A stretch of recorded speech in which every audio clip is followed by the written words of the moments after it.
नमस्कार। देशकाल प्लस में आपका स्वागत है। मैं हूं मुकेश कुमार। दोस्तों, शंकराचार्य स्वामी अविमुक्तेश्वरानंद को लेकर एक बवाल खड़ा हो गया है। शंकराचार्य गंगा स्नान के लिए जा रहे थे, गंगा में डुबकी लगाने के लिए जा रहे थे, सदल बल जा रहे थे, अपनी पालकी पर सवार थे और तब योगी आदित्यनाथ की पुलिस ने उन्हें रोक दिया। जब हालात बिगड़े तो लाठीचार्ज किया और शंकराचार्य के तकरीबन 1 दर्जन शिष्य उसमें घायल भी हो गए। 2 बहुत ज़्यादा बुरी तरह से घायल हुए। इसके वीडियो वायरल हो रहे हैं। इसके अलावा शंकराचार्य के शिष्यों को बाल पकड़कर खींच कर हटाया, निकाला गया। ये सब हुआ और ये जो माघ स्नान की जो परंपरा है उनकी अनदेखी करके हुआ और शंकराचार्य इसके विरोध में आमरण अनशन पर भी बैठ गए हैं। तो ये एक विवाद ऐसा खड़ा हुआ है जो बताता है कि जो हिंदुत्व है वो उन साधु संतों को पसंद नहीं करता है या उन्हें उनकी गतिविधियों में रोक टोक करता है जो उनकी लाइन को टो नहीं करते हैं। हिंदुत्व की लाइन बीजेपी की लाइन है, आरएसएस की लाइन है, विश्व हिंदू परिषद और तमाम उनके संगठनों की लाइन है। और स्वामी अविमुक्तेश्वरानंद लगातार उस लाइन की आलोचना करते रहे हैं, उसे गैर हिंदू या हिंदू विरोधी बताते रहे हैं और राजनीति के नाम पर हिंदू धर्म के इस्तेमाल को भी गलत ठहराते रहे हैं। उन्होंने उन तमाम चीज़ों की आलोचना की है जो बीजेपी हिंदू धर्म के नाम पर करती रही है। मसलन जो राम मंदिर का उद्घाटन था उसे अपूर्ण बताया था, केदारनाथ में सोने की चोरी का आरोप लगाया था, दिल्ली में केदारनाथ की रेप्लिका और काशी विश्वनाथ कॉरिडोर में मंदिर तोड़े जाने जैसे मुद्दों को लेकर वो बीजेपी की आलोचना करते रहते हैं। प्रधानमंत्री मोदी सरकार की भी आलोचना करते रहते हैं और ये हिंदुत्ववादियों को नहीं सुहाता है। वो उनके पीछे पड़े रहते हैं, उनको ट्रोल करते हैं, उनको नाना प्रकार से अपमानित भी करते हैं। तो एक हिंदू धर्म के शंकराचार्य के साथ हिंदू ही इस तरह का व्यवहार कर रहे हैं, इसके लिए आप क्या कहेंगे? साफ तौर पर ये हिंदू बनाम हिंदू जैसा मसला लगता है। हालांकि हिंदू धर्म के अंदर कहा जाता है कि बहुत बहुलता है, विविधता है और यही उसकी खूबी भी है कि हर तरह के विचार, हर तरह के सवाल और शास्त्रार्थ की परंपरा, आलोचना की परंपरा है जो हिंदू धर्म को जिंदा बनाए रखता है। लेकिन उस परंपरा का हुआ क्या, कहाँ है वो परंपरा? हालांकि मैं निजी तौर पर मानता हूँ कि ऐसी कोई ठोस परंपरा नहीं रही है, न पहले थी न अब है, और बल्कि हिंदू धर्म में विपरीत विचारों को कुचलने का एक बड़ा सिलसिला, पुराना सिलसिला है, जिसमें जैन धर्म और बौद्ध धर्म के साथ उन्होंने जो किया वो उसका उदाहरण है।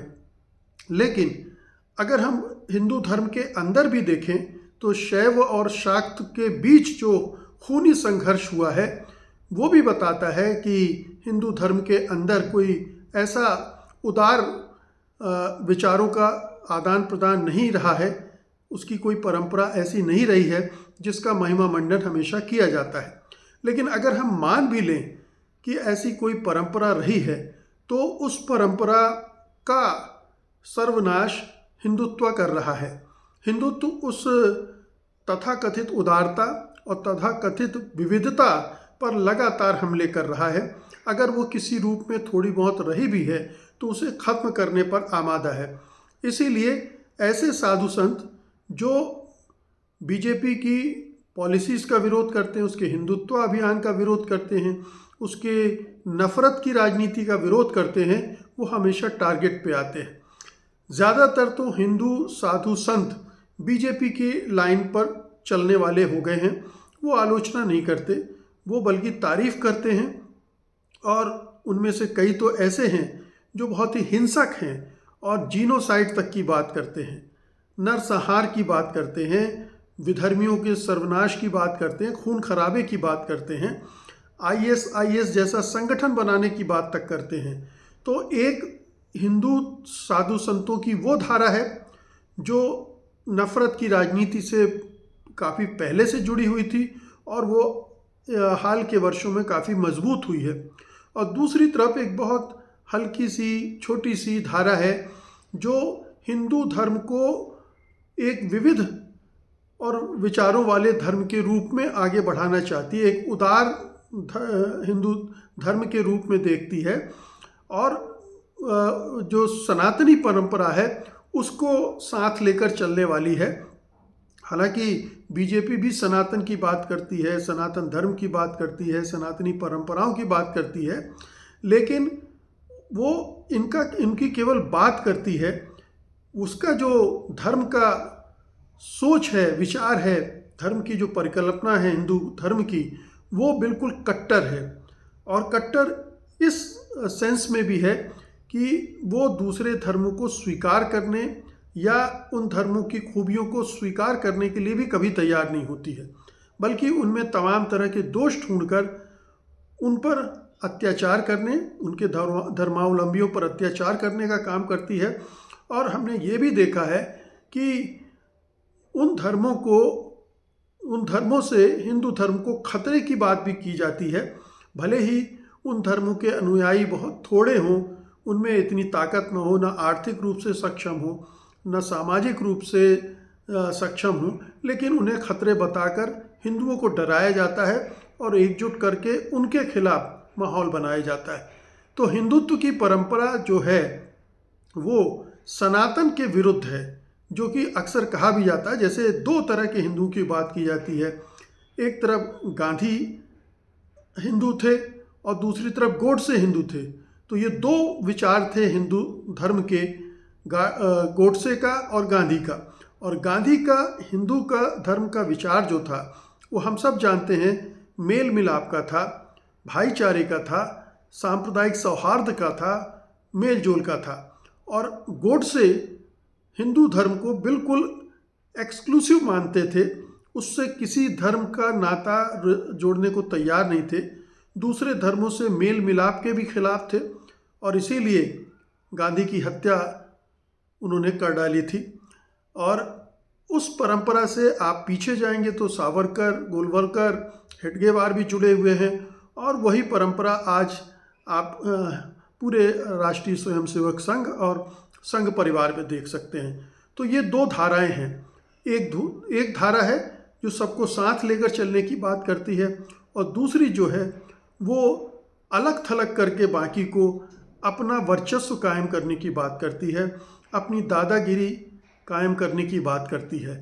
तो ये दो धाराओं की लड़ाई हमेशा से रही है और अब ये हिंदू धर्म के अंदर अभी थोड़ा उभरती हुई दिख रही है। हालांकि शंकराचार्य अविमुक्तेश्वरानंद उतनी बड़ी धारा का प्रतिनिधित्व नहीं करते हैं, क्योंकि जो संघ परिवार है उसने इस तरह से ध्रुवीकरण कर दिया है कि जो हिंदुओं की, उदार हिंदुओं की एक धारा होती थी, वो भी, उसका भी एक बड़ा हिस्सा कट्टर हो गया है। और शायद डर की वजह से भी हुआ है, लालच की वजह से भी हुआ है और एक नए किस्म का प्राइड उन्हें इसमें दिखता है कि हम ज़्यादा ताकतवर हो गए हैं और हम दूसरे धर्मों को डरा धमका कर चुप कर सकते हैं, उन्हें मार पीट सकते हैं, उनकी लिंचिंग कर सकते हैं। ये जो एक अपराधीकरण कहना चाहिए हिंदुओं का किया गया है पिछले 10-11 सालों में ख़ास तौर पर। हालांकि ये अयोध्या आंदोलन के दौरान ही शुरू हो गई थी ये प्रक्रिया, लेकिन इन 10-11 सालों में और भी ज़्यादा हुई है। तो हिंदू मानस का अपराधीकरण भी किया गया है और उसकी चपेट में बहुत सारे हिंदू आ गए हैं। तो वही जो धारा है वो सत्ता में भी है और वही शंकराचार्य स्वामी अविमुक्तेश्वरानंद जैसे साधु संतों को निशाना भी बनाती है। लेकिन ये बड़ी बात है कि शंकराचार्य फिर भी डटे हुए मुकाबला कर रहे हैं, तमाम विपरीत परिस्थितियों के बावजूद डटे हुए हैं, लोहा ले रहे हैं। तो ये सनातन की जो उदार परंपरा है उसका प्रतिनिधित्व करते हैं। देखना है कि इस हिंदू धर्म के अंदर की अच्छे गुड हिंदू और बैड हिंदू की जो लड़ाई है, जो कि दो तरह की धाराएं हैं, उसमें कौन विजयी होते हैं और ये भी मान लीजिए कि अगर हिंदुत्व विजयी होता है तो वो पूरे हिंदू धर्म को कलंकित ही करेगा, क्योंकि जैसा जर्मनी में हिटलर ने किया जर्मन राष्ट्रवाद के नाम पर, और आज तक जर्मनों को नीची नज़रों से देखा जाता है क्योंकि हिटलर ने जो कत्ले आम करवाया उसकी वजह से पूरा जर्मनी बदनाम हुआ, जर्मन रेस बदनाम हुई। उसी तरह से अगर ये धारा उस रास्ते पर जा रही और ऐसा कुछ करती है तो जाहिर है कि हिंदू धर्म भी बदनाम होगा और हिंदू भी बदनाम होंगे, और वो बदनाम हो रहे हैं। दुनिया भर में हिंदुओं पर जो हमले हो रहे हैं, जो हिंदुओं के खिलाफ एक माहौल बन रहा है, उसकी एक बड़ी वजह यही है कि हिंदुत्व जिस तरह से एग्रेसिव होकर एक फासीवाद का रूप अख्तियार करके काम कर रहा है, आगे बढ़ रहा है, उसने दूसरे धर्मों के तरफ से क्रिया की प्रतिक्रिया शुरू कर दी है, वो और हमें सब जगह देखने को मिल रही है। बहुत बहुत शुक्रिया आपका। धन्यवाद। नमस्कार।